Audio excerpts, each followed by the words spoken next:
మంత్రి ఉత్తమ్ కుమార్ రెడ్డి మీడియాతో మాట్లాడుతున్నారు. లైవ్ లో చూద్దాం. 17.72 lakh crores ఇరిగేషన్ పై ఎంత ఖర్చు పెట్టినారంటే 1.83 lakh crores.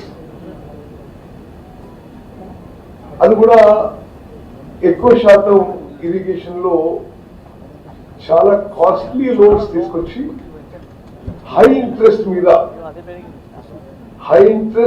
Short tenure loans తోని ఇప్పుడు ఆల్రెడీ క్రోర్స్.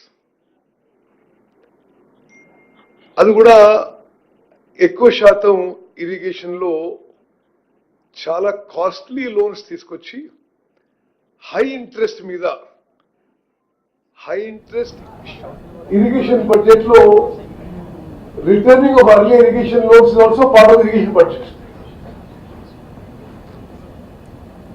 పోయిన సంవత్సరం కేవలం ఇరిగేషన్ మీద తీసుకున్న లోన్సే దానికి repayment principal plus interest 16,000 crores a year. మరి ఆ స్థాయిలో అప్పులు చేసి హై కాస్ట్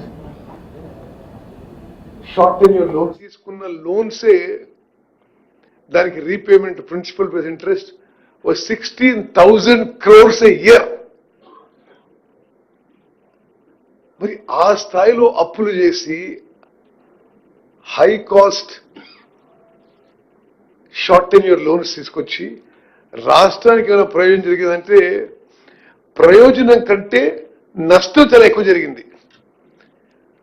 మరి అదే నష్టం చేసిన వాళ్ళే ఏదో ఒక ప్రొపగాండాను ఒక హేళనగా మాట్లాడుతూ ఇంకెవరికేం తెలియదు, మేమే తెలివికల్లోన్నాం, అసలు ఇంకోలేంది ఆ అధికారులు ఉన్నట్టు అసలు వాళ్ళు చాలా అసందర్భంగా అర్ధరహితంగా మూర్ఖంగా మాట్లాడుతున్నారు. అందులో కొన్ని విషయాలు నేను మీ ముందు మరోసారి తీసుకొస్తున్నా. కొన్ని విషయాలు నేను ఇదివరకు చెప్పిండొచ్చు కానీ ఇట్ ఈస్ అంటే రిక్వైర్డ్ అగైన్ అండ్ అగైన్ నాకు అనిపిస్తోంది. కల్వకుంట్ల చంద్రశేఖరరావు గారు మాజీ ముఖ్యమంత్రి పాలమూరు రంగారెడ్డి లిఫ్టిగేషన్ స్కీమ్ కి మేము 90% పనులు చేసినాము, వీళ్ళు తట్టెడు మట్టి ఎత్తలేదు, మేమేదో గొప్ప చేసినట్టుగా ఆయన మొదటి రోజు మాట్లాడిండు, మళ్ళా వారి అల్లుడు గారు మాట్లాడిండు. దానికి కొన్ని ఫ్యాక్ట్స్ అండ్ ఫిగర్స్ తో ఎంత అబద్ధాలు చెప్తుండ్రో దయచేసి తెలంగాణ ప్రజానీకానికి తెలంగాణ రైతాంగాన్ని తెలవాలి. ప్రత్యేకంగా అతను ఉమ్మడి మహబూబ్ నగర్ ఉమ్మడి నల్గొండ జిల్లా గురించి వాటర్ రిసోర్స్ గురించి మాట్లాడింది కాబట్టి వాళ్ళు ఖర్చు పెట్టింది 27,000 కోట్లు పాలమూరు రంగారెడ్డి ప్రాజెక్ట్ మీద. నేను మొన్న చెప్పిన విషయం మళ్ళీ గుర్తు చేస్తున్నా, 27,000 కోట్లు ఖర్చు పెట్టి ఒక్క ఎకరానికి కూడా ఆయకట్టు ఇవ్వలే. వాళ్ళు చేసిందల్లా ఒక్క పంపు ఆన్ చేసి కొన్ని గంటల కోసం ఆన్ చేసి మళ్ళీ బంద్ చేశారు. వాళ్ళ హయాంలోనే ఈ ప్రాజెక్టు రివైజ్డ్ కాస్ట్ వాళ్ళు సెంట్రల్ వాటర్ కమిషన్ కి సబ్మిట్ చేసిన డిపిఆర్, నేను మాట్లాడిన ప్రతి మాటకి మీకు డాక్యుమెంటరీ ఎవిడెన్స్ కూడా ఇస్తా. వాళ్ళు ఇది DPR submitted to central water commission for cost of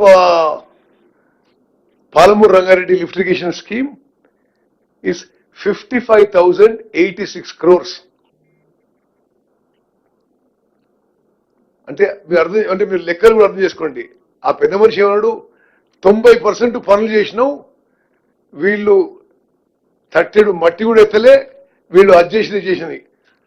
వాళ్ళ టైంలోనే వాళ్ళు సెంట్రల్ వాటర్ కమిషన్ కి సబ్మిట్ చేసిన Palamuru Rangareddy lift irrigation scheme కి డీటెయిల్ ప్రాజెక్ట్ రిపోర్ట్ లో ప్రాజెక్ట్ కాస్ట్ 55,086 కోట్లని చెప్పడం జరిగింది.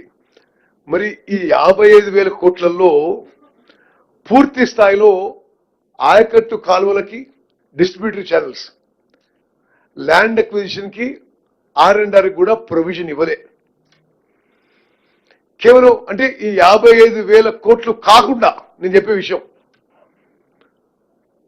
ఉదాహరణకి వాళ్ళు అన్ని కలిపి ఈ డిస్ట్రిబ్యూటరీ ఛానల్స్ కి ల్యాండ్ అక్విజిషన్, R&R ఆ వర్క్ కలిపి ఈ డిపిఆర్ రివైజ్ కాస్ట్ లో 3,150 కోట్లు పెట్టిండ్రు. వాస్తవంగా 30,000 ఎకరాల ల్యాండ్ అక్విజిషన్ ఇంకా చేయాల్సి ఉంది. మనం 20 లక్షల ఎకరానికి చొప్పున తీసుకున్నా ఇంకొక 6,000 కోట్లు ఇప్పుడు ల్యాండ్ అక్విజిషన్ కి, డిస్ట్రిబ్యూటరీ ఛానల్స్ కే ల్యాండ్ అక్విజిషన్ కి అవసరం. మన దాని మీద R&R, దాని మీద వర్క్ల కాస్ట్. సో వాళ్ళ టైంలో రివైజ్ ఎస్టిమేట్స్ కానీ సబ్మిట్ చేసిన డిపిఆర్ 55,000 కోట్లకి ఇంకొంత పెరుగుతుంది, బికాస్ వాళ్ళు ఇంక్లూడ్ చేయలేదు కాబట్టి. ఇంకో విషయం చెప్పాలి, 1 ఎకరం ఆయకట్టు ఇవ్వకపోగా ఒక్క ఆయకట్టు కాలువ తట్టెడు మట్టి వాళ్ళు ఎత్తలేదు, ఒక్క డిస్ట్రిబ్యూటరీ ఛానల్లో పని మొదలు పెట్టలేదు. అంటే ఇంత దుర్మార్గంగా, ఇంత బరి తెగించి అబద్ధాలు చెప్పడం నేను ఎక్కడ చూడలే.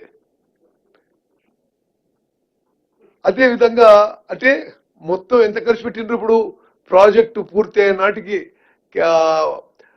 వాళ్ళు లెక్కలు వాళ్ళు వదిలిపెట్టేసిన ఈ ఇష్యూస్ మనం